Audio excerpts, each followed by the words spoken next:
composed by out of pure inspiration, and in that inspiration he has made this wisdom of Vedanta available in such beautiful small textbook. In just few verses he has captured certain lessons of Vedanta, and then the first book is called Manah Shodanam, is what we are going to take upon. And the name of the textbook, Manah Shodanam, the purity of mind, without the acquisition of proper equipment. Vedanta cannot be, the study of Vedanta cannot be resumed. Vedanta is such a beautiful body of work that our rishis have left for us. A great, great gift that rishis have left for us. But if we don't have the purity of mind, we cannot enjoy the fruits of this study of Vedanta. No other culture has produced literature which is so divine as Vedanta. We have inherited from rishis this great Vedantic work of Upanishads, the highest declarations which are not available anywhere else. These declarations fix the identity between the embodied soul, the jiva, and the absolute being. And this relationship which is established, that thou art, or this consciousness is absolute awareness, Prajnanam Brahma, Tattvamasi, Ayamatma Brahma, Aham Brahmasmi. These four great declarations, they are very simple. If we try to understand the word meaning, it is easily available. But in order for us to enjoy the absolute purport of I am that awareness, this consciousness is awareness, that I am that Brahman, and the actual abidance in that Brahman, when we reach, the joy is inexplicable. The masters who declare this in a tiny little cave in these majestic mountains, they sing their song of realization of pure bliss, and when that is attained, we can only imagine what they must be going through. But they have done great, great penance to cleanse their mind, to make their mind very simple so that this perennial wisdom is available. And this first textbook talks about the importance of the purity of that mind. Without that pure mind, this wisdom cannot be enjoyed. So, this mind, which is the seat of emotions and feelings in this PMI chart, it is a very essential equipment that each one of us have been gifted. In this equipment of body, mind and intellect, it is the most important because it is the equipment which allows us to interact with this outside world, and it allows us to transact with the inside world. And because of that, the equipment of mind is of the utmost importance. And if we don't know how to use it, if we don't know how to calibrate it, if we don't know how to purify it, only we are at loss, nobody else. So this first textbook, Manah Shodanam, deals with the purity of mind. How do we attain this purity? So that mind which is purified, that mind which is simplified, that mind which is divinized, it is that mind which can reach soaring heights in terms of its productivity, in terms of its application in this world, in terms of its enjoying this world. But if it is not purified, that same mind becomes the cause of our pain and suffering in this world. There are a lot of people in this world who have so much university degrees, university education. They are the people who are of great power and influence. They may be running the nations, they may be running the companies, they may be dictating the economic outcome of a nation, so on and so forth. But if that purity is not there, then the power which has been bestowed upon them, that absolute power corrupts absolutely. Guruji says that. And that political power becomes a tyranny. Same thing with the person in an individual family, in the home. Also, when it is not understood properly, it becomes a source of pain and sorrow for everybody. But if there is a person who has divinized themselves, then that simple person, without any monetary gains, yet can give and distribute so much joy and happiness in the family. So this mind is of utmost importance. Guruji also mentions over here, anger is another one. So many people, not only Guruji, I also have experienced in satsang, the most frequent question asked is, how do I get rid of anger? How do I deal with anger? At least some people know that they have anger.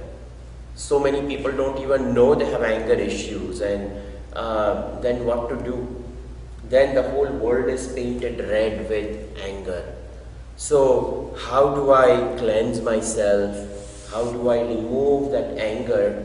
Some people fast, some people starve themselves, they go through so many different things, cold showers and fasting and medicines and all sorts of things people do, vacations. But the arrival back from the vacation itself, the anger starts all over again. So how do we get rid of that anger? Well, that is the topic of Manah Shodanam, the purity of mind. When the mind becomes divine, the mind becomes simple, that mind is capable of cleansing itself of all types of ills. So in this way, mind alone becomes our best friend. When it is cleansed, that same mind becomes our worst enemy if it is not cleansed. So, first shloka. Paramatma dvayanandaha Paramatma dvayanandaha sarvabhutastitopiha Sarvabhutastitopiha Ajnanena vruto drushtaha Ajnanena vruto drishtaha Tathaiva cha manomalaihi. Tathaiva cha manomalaihi. This first shloka nicely says that Paramatma, the absolute consciousness, this absolute self, Advayananda, it is of the nature of Advaya, non-dual, and Ananda, bliss. So the nature of the self is pointed out, And whenever we start any good work, we remember Bhagavan and we start for the successful completion of that project. It may be going for buying a car, buying a new home, whatever it is, we remember Bhagavan and we offer it to Bhagavan. So in the same way, Guruji over here is also in two ways. He's remembering Bhagavan, Paramatma, he starts with that. Advayananda, the very nature of that. So he's remembered Bhagavan before he starts his composition. And at the same time, the topic of Vedanta is Paramatma. So the topic is introduced that non-dual bliss, absolute consciousness, this alone is the topic of Vedanta. So Vedanta doesn't talk about anything else other than this Bhagavan. And that Bhagavan, which is known as Paramatma, which is known as Advaya, which is known as Ananda, is Brahma, is Brahman, it is consciousness, different names are there. Sarva Bhuta Stitopi, Sarva Bhuta, all beings, Stita, it abides. This Bhagavan, this Absolute, it is not somewhere beyond the seventh heaven, but it is located in the very heart of our own being. It is our own being. Hrudi over here, Sarva Bhuta Stitaha, it abides in all beings as our own nature. Each one of us are the light of that consciousness. We are nothing other than that. We are wrapped up so beautifully in this equipment of BMI, but actually we are this divinity, this divine consciousness which is packaged so beautifully. And we get so caught up in the package, but we forget to realize the greatest gift which is hiding within. And in all beings, in all equipment of BMI, what is residing inside is this divine consciousness. And Ajnane Avrutaha, because of the Ajnan, the ignorance, Avrutaha, it is enveloped, it is covered. Adrushtaha, and it is not seen. It is not seen. It is not available for transaction, even though I am speaking, I am hearing, I am smelling, I am tasting everything. It is only because of that. But while I am eating, while I am seeing, while I am smelling, while I am tasting, this consciousness, because of it everything is going on, but I don't realize that it is that Bhagavan.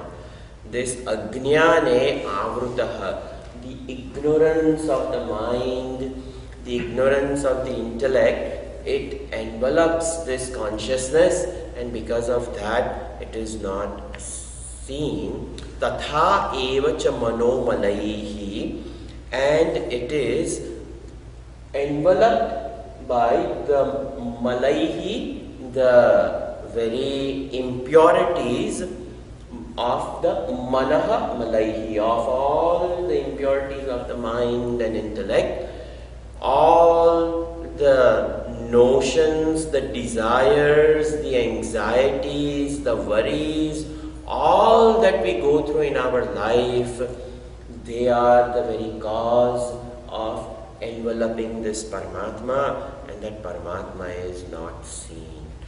And in this way, in the first shloka itself, it is mentioned, this divine consciousness cannot be seen because of the impurities of our mind. So what do we have to do? We have to remove those impurities. So now the process Guruji will explain over here now. How do we remove these impurities? So that is talked about now onwards. Jnane natu tad ajnane, Jnane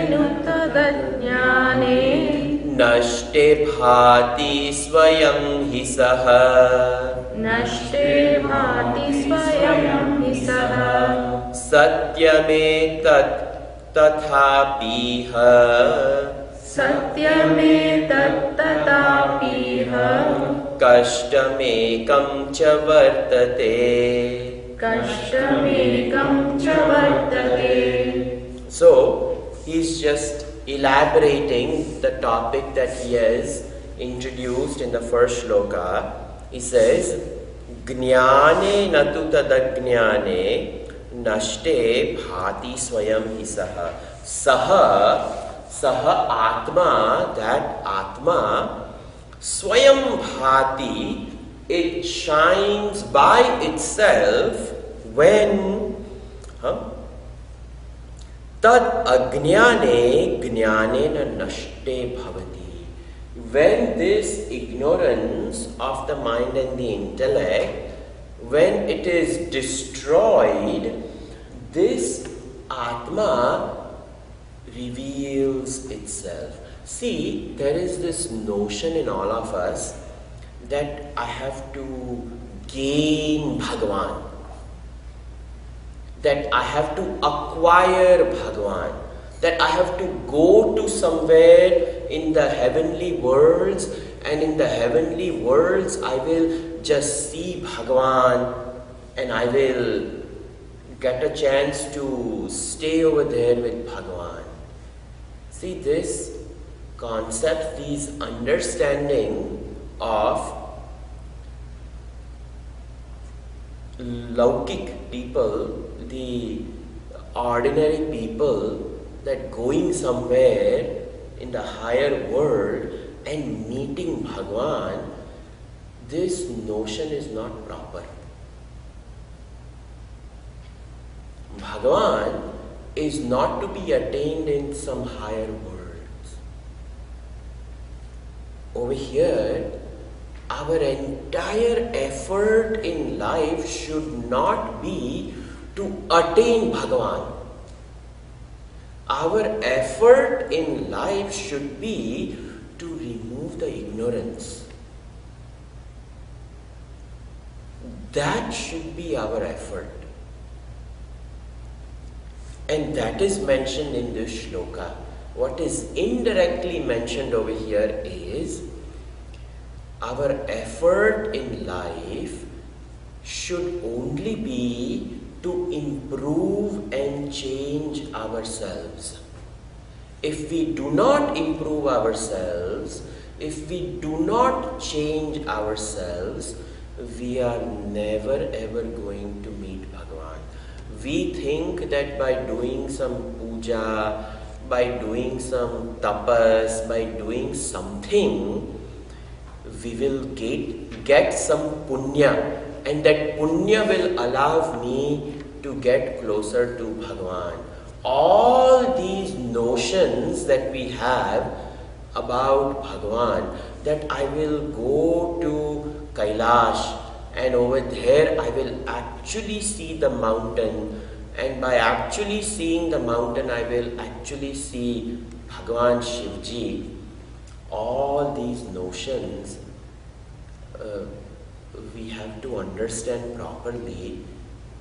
Where can Shiva be found? Where can Narayana be found?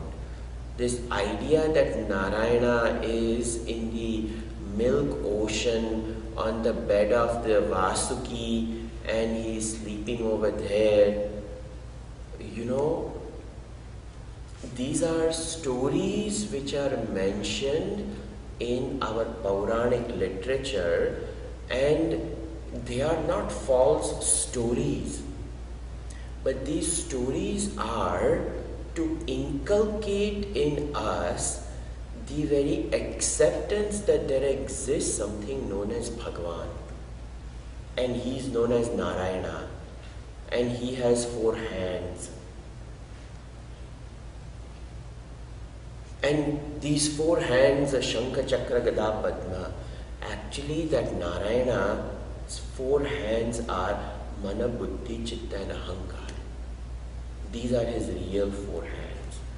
The mind, the intellect, the memory and the ego, these are what he wields. This is the Sakshat equipment of Narayana. The Shiva in meditation is the yogi who has purified. That is what it is. So, what is talked about over here is a proper understanding that we must arrive at in our life. And the proper understanding is that my effort in life should go in removing the ignorance, removal of the false understanding that I have that Bhagavan is available in Kailash Loka, in Saket Loka, in Goloka, in Manidweep or somewhere Bhagavan resides. Over here, Swayam Bhati Saha, he is self-luminous, he is available right here, but only with proper knowledge. Jnanena tad ajnane nashte, only when the ignorance is destroyed, when the false understanding is removed, Bhagavan is available. Satyame tat, this is a fact. This is the fact of Vedanta, whether we like it or not. Bhagavan is right over here. We may see it, we may not see it, we may understand it, we may not understand it. It is a statement of fact. From a little ant all the way up to the roof and crown of creation, human being, and the very devatas which bring alive the entire universe. We may not understand it, but just because we may not understand it, that doesn't mean it doesn't hold true. This is fact. Satyame tata. Tatha api iha kashtam ekam cha vartate. It is difficult to grasp that this consciousness is here because of our own impurity. We may doubt the Vedanta. We may doubt all Upanishads. We may doubt Bhagavad Gita. But just because we doubt, that doesn't mean it doesn't exist. It is a statement of fact that Bhagavan is right here. Whether we choose to accept it or not,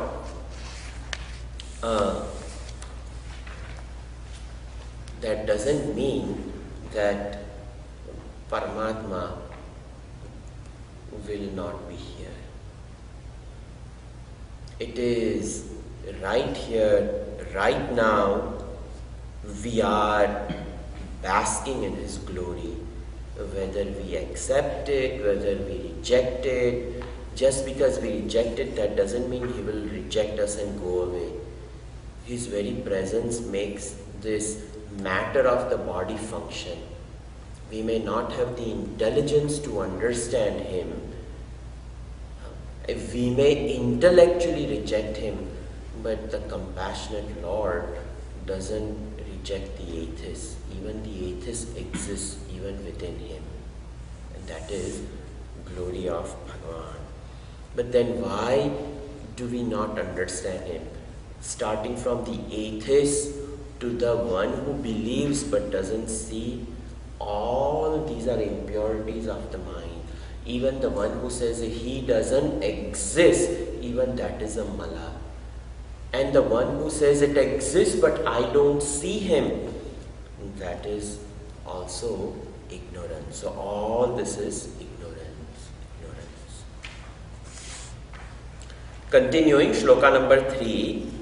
Yavan malanakshiyante manaso ragarupakaha tavanna tattva jignasa तावन्न तत्त्वजिज्ञासा जायते मानुषे हृदि. जायते मानुषे हृदि. Very nicely Guruji says, yavan mala nakshiyante. As long as the impurities of the mind do not disappear, as long as the impurity of the mind, as long as it doesn't disappear, it doesn't die away, it doesn't diminish, manasaha ragarupakaha, and these impurities of the nature of attachment, likes, dislikes, anger, passion, jealousy, greed, all those things we can add on to manasaha raga rupaka, raga attachment, and that attachment creates so many other things, because the attachment is due to desire fulfilled, egoistic boasting, desire not fulfilled, anger, somebody else's desire fulfilled, mine not fulfilled, jealousy.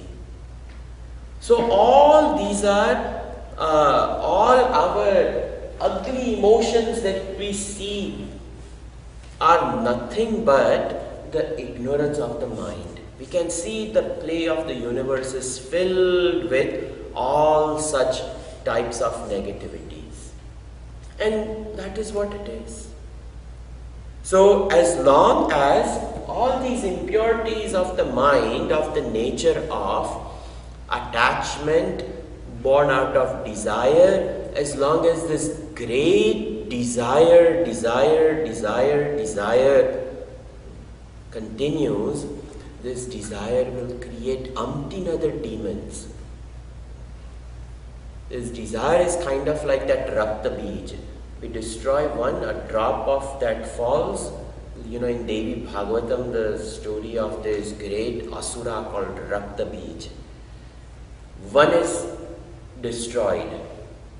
And when the Devi chops off the head, one drop falls on the earth. And from that drop rises another Asura. So one desire is over, from that desire rises another desire. So we are continuously, that Rakta Bija is right over here. We may laugh at some stories of Pauranic literature, but these stories are only meant to show that Shumba and Nishumba are over here. Rakta Bij is over here, Mahishasura is over here. So each one of these emotions and feelings, they are these asuras which the Devi is killing in that Devi Bhagavatam. That is what it is. So, yavan malah nakshiyante, as long as we do not put forth effort to cleanse ourselves of these impurities, of the nature of raga, attachment and desires and so on and so forth, tavan tattva jignyasa manushe hrudi na jayate. To that extent, the desire to know that God will never arise in our life. The desire to even be good, do good. The desire to even just let go, it will not arise. We can take care of that child lovingly. The parents can take care of that child. But that attachment to that child creates a monster in the parent and the child. And then the two monsters go at each other in adulthood. This is what happens. They cannot even live in that, forget about, the same city, same home, same state. That child wants to go to the other end of the country. Why? Life was not processed properly. Out of attachment, we ruin all relationships. the parent-child relationship, the spousal relationship, the relationship with co-workers at work, the relationship with the boss at work, the relationship with even the local grocery clerk by not following instructions properly. So all these things, I've seen it even in this HEB, clearly says 15 items or less, and somebody walks in with a cart full of things. And not once, time and again they do it. And then what happens? The minute the clerk sees this person coming inside the store, like, headache he's going to create for us. So then we incur somebody else's negative thoughts. Best we live according to the proper rules of the society, and only a disciplined mind can follow the rules of the society, because that person realizes, let me grow. What else? So the whole Dharma Shastra, 99.9% of the Vedas is called Karma Kand. And the topic of Karma Kand is Dharma. And it is only to discipline this mind. So one day the mind can see the Brahman. Bas. So that is what is talked about. That Tattva Jignasa, to see that it will not happen if this mind is not cleansed. And every little action contributes to the purity of the mind.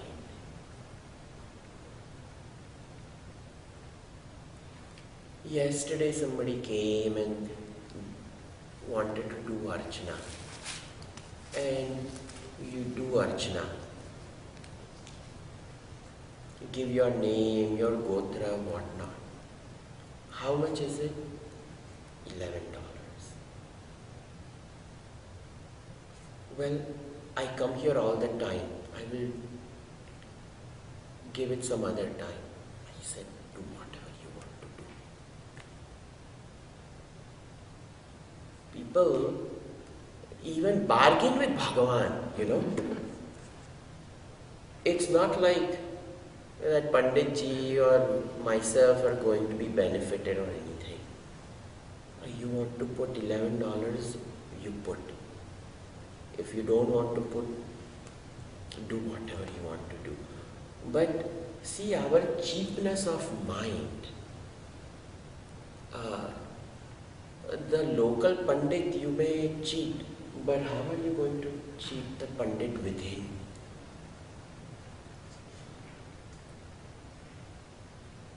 We can never cheat that Bhagavan. One way or the other, we are just delaying our meeting with Paramatma by not living properly. That's all. So if we understand that there are rules in this universe, and these rules are meant for my evolution, it is not meant for somebody else's evolution. I have to grow. That's all. So that Tattva Jignasa will not grow. We can go to the temple, but it will not grow.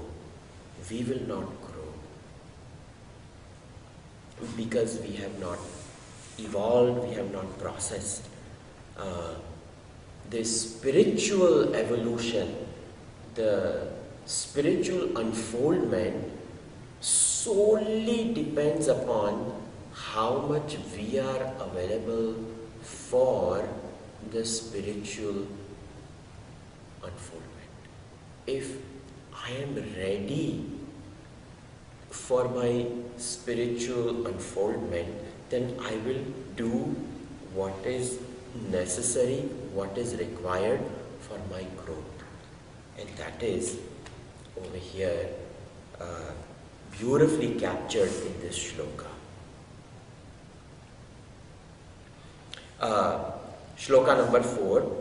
Katham chit yadi jayeta कथञ्चित् यदि तत्वेच्छा पूर्वकर्मतः तत्त्वेषा पूर्वकर्मतः बोधोऽपि जायते यद्वा बोधोऽपि जायते यद्वा तन्निष्ठा नैव सम्भवेत्. तन्निष्ठा नैव सम्भवेत्. Now, someone may have, because of the past birth, they may have acquired some great punya. And because of this great punya, they may gain association with Mahatmas. And they may have gained, because of some Purva Krut good karmas, they may have acquired a very sharp intellect. And they can understand and grasp things very well. But just because they have gained the ability to attain sharp intellect which has acquired knowledge of the higher self, book knowledge, because they came in touch with a teacher or they read and they were able to process it.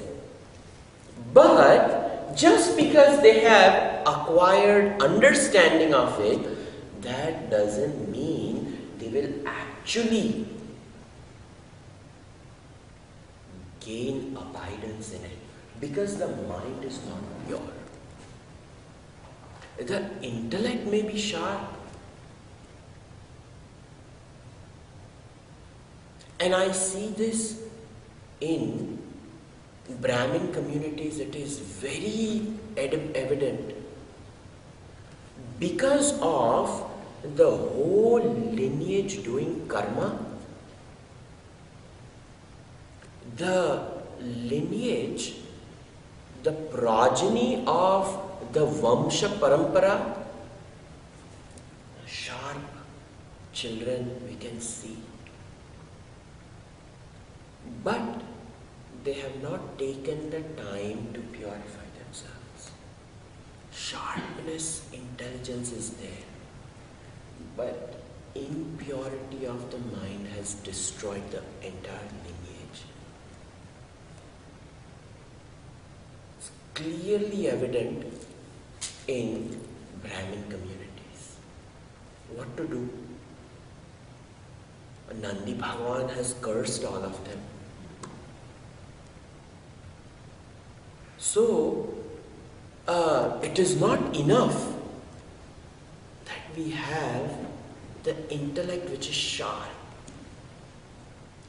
What is of the utmost necessity is a purified equipment to go with a sharp intellect. And that is very important.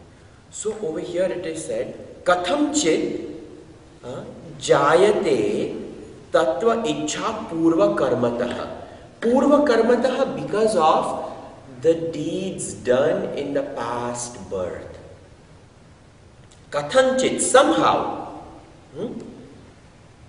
Jayeta, desire, arises. How come? Because in the family the grandfather is reading scriptures, the father is reading scriptures. So all this is going on. That child has arrived in a home because of the Purva Krut karma and sees the past generations doing it. So, Tattva Ichha Jayate, ask Tata and Pati, what are you doing? And because the child has asked, the grandfather is very happy that my grandson wants to know. So the grandfather takes the interest in showing, and the child is sharp, picks it up, understands it, but bodha na jayate. But the bodha api jayate. The student, the grandchild understands what the grandfather and the father are saying, but tattva tanishtha na sambhave. But the abidance in it not available because the mind is filled with all types of impurities. It may be a muddy family. Everything is clean on the outside, but the mind is muddy. The pun in the words.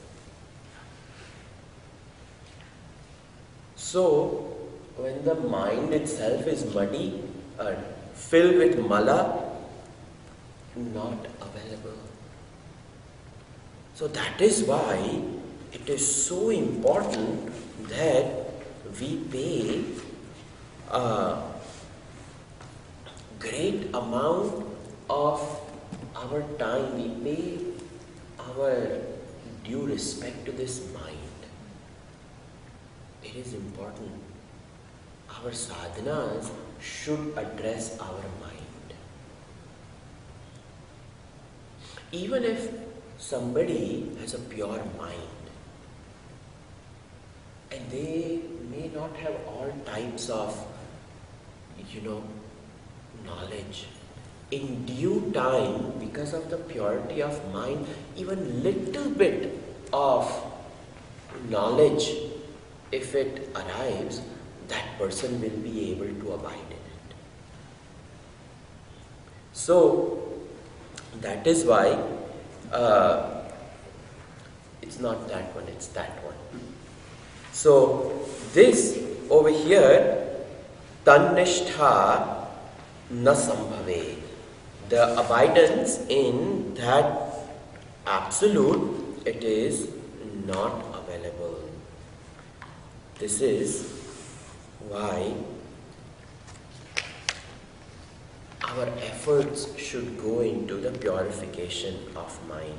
And over here it is said, Esho anu atma chetasa veditavya yan manasa namanute manasa eva idam aptavyam. From Kenu Upanishad. And this Atma is very subtle. And the subtle Atma, pure equipment is required, and the subtlety of the Atma requires the subtlety of the equipment. Subtlety meaning it has to be more pervasive. When is this mind gross? When it is smitten with desire. I want this. And the mind doesn't see anything other than this desire. And the mind will only see this desire everywhere in the world. BMW, BMW, BMW. They will only see BMWs everywhere on the highway. Why? I want it.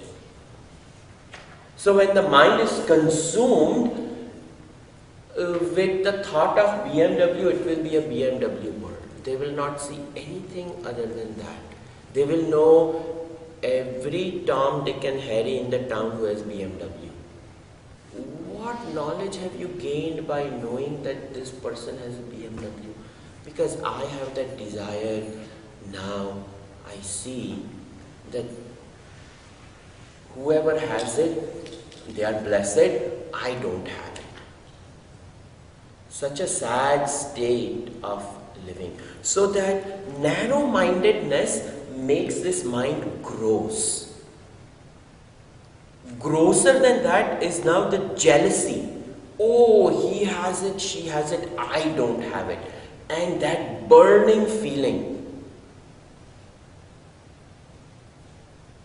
This is called a gross mind. A subtle mind is when it comes out of that desire. So what happens? That mind starts embracing everything around. Okay, it is a car. It is a house. It is a lifestyle. And nothing bothers them. They are only interested in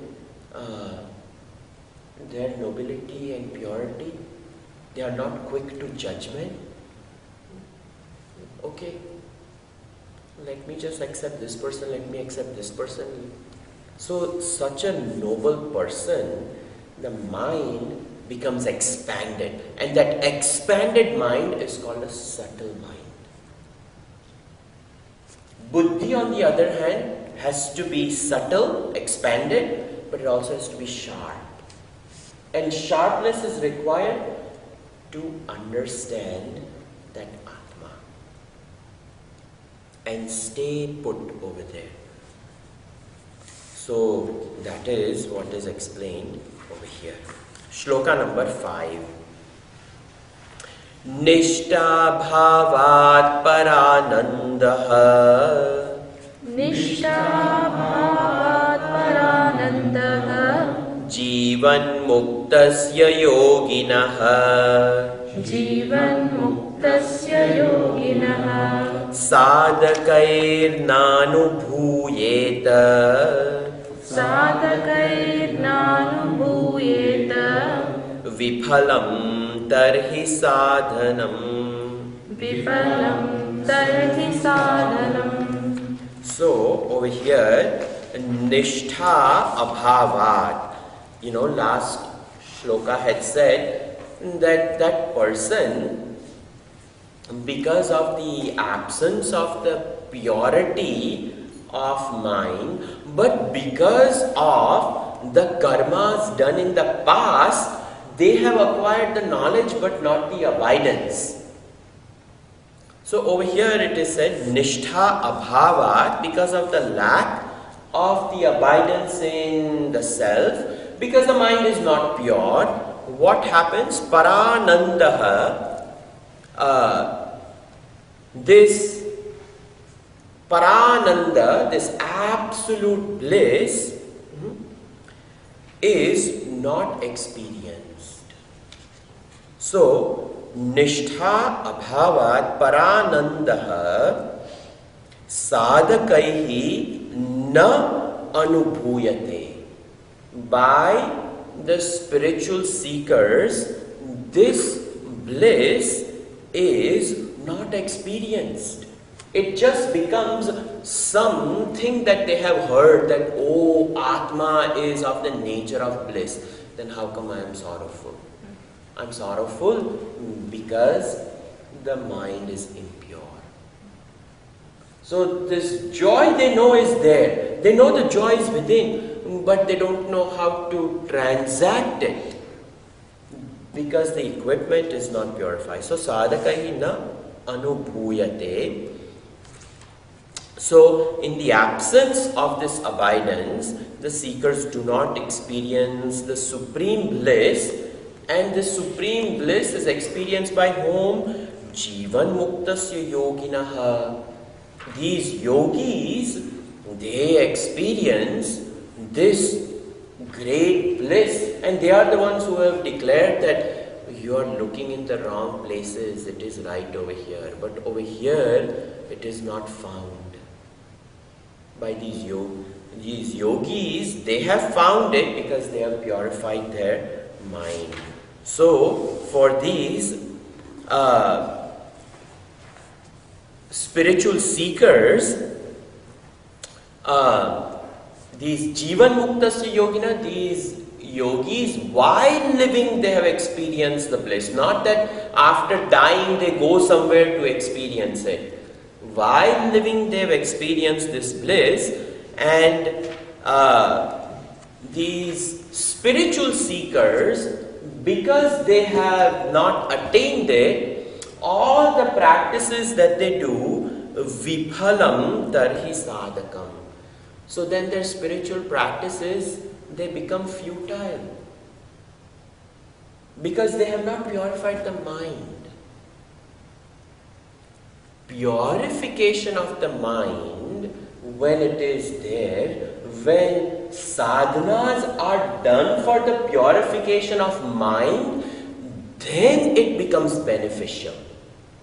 But if the mind is not purified, we can do all sadhanas. You imagine a person going from here all the way to Tirupati, standing in that line for one whole day and getting that darshan and telling the Tirupati Balaji that, oh, I have come over here, you please give me some joy in the family, bliss in the family. This family is nothing but so much problems going on, fighting and anger and this and that. A nice, sincere prayer, not even begging in front of Balaji that you give me more of this and more of that. No, that just make me happy. But even that sincere good prayer, how can Balaji bestow that if the person is not willing to change? One whole day they will stand in front of Bhagavan. And they will even give so much to Bhagavan. Clothes and ornaments and flowers and naivedyam and everything you offer. But you do not offer your mind to clean. All material things are offered. But the mind, which is of the utmost importance to be offered at his feet for cleansing, that is not offered. Then all that effort is futile.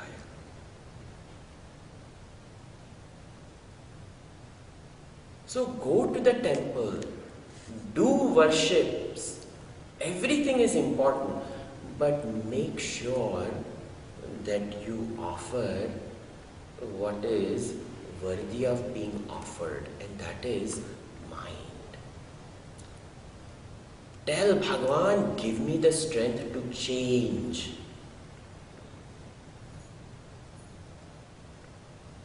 And that is the prayer to be done. So this shloka, abidance is not attained because I am not willing to change. Only when I change, I can attain this abidance. We will continue tomorrow, see some more shlokas. There are only 25. So we will be able to complete this textbook. Sarve bhavantu sukhinah, sarve santu niramayah, sarve bhadrani pashyantu, ma kasyit dukkha bhaveet. Om